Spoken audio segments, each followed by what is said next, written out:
నాకేదైనా next day morning ఏదైనా పనుండి హడావుడిగా బయటకి ఎక్కడికైనా వెళ్ళాలి అంటే ఏంటో ముందు రోజు నైట్ అస్సలు నిద్ర పట్టదు. అంటే అక్కడికి వెళ్ళాలి అనే ఆతృతతో కాదు, బట్ ఎందుకనో ఎక్కువసేపు ఫోన్ చూసినా అలా నిద్ర పట్టదు. నేను నైట్ 2:30 వరకు అసలు పడుకోలేదు. మార్నింగ్ 4కే అలారం మోగేసింది. నేను పడుకోలేదు కదా అని నా ఫోను దాని టైం అది ఫాలో అవ్వడం మానేయదు కదా. సో అందుకని 4కి అలారం మోగితే నేను 4కి లేగలేదు. 4:30కి లేచి ఇల్లన్నీ క్లీన్ చేసేసుకుని తడిబట్టలు వేసేసి స్నానం చేసేసి మా పిల్లలకైతే రైస్ కర్రీ పొయ్యి మీద పెట్టేసి పువ్వులు ఏరటానికి వెళ్తే నాకైతే జాంకాయ దొరికింది అక్కడ.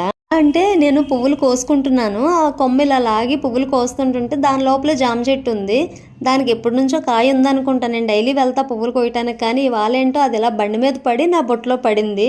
భలే విచిత్రంగా అనిపించింది నాకు. ఇంకా పువ్వులు తెచ్చేసుకొని ఇంకా దేవుడి దగ్గర అన్ని సామాన్లు తీసేసి అవన్నీ క్లీన్ చేసేసుకొని బయట తులసం దగ్గర కూడా నేను నైట్ ముగ్గు అయితే వేయలేదు, మార్నింగే వేసుకున్నాను. ఇంక ఇది అయిపోయిన తర్వాత పూజ చేసేసుకొని ఇంక మా పిల్లలకైతే స్నానం చేయించేసి వాళ్ళకి టిఫిన్లు పెట్టేశాను.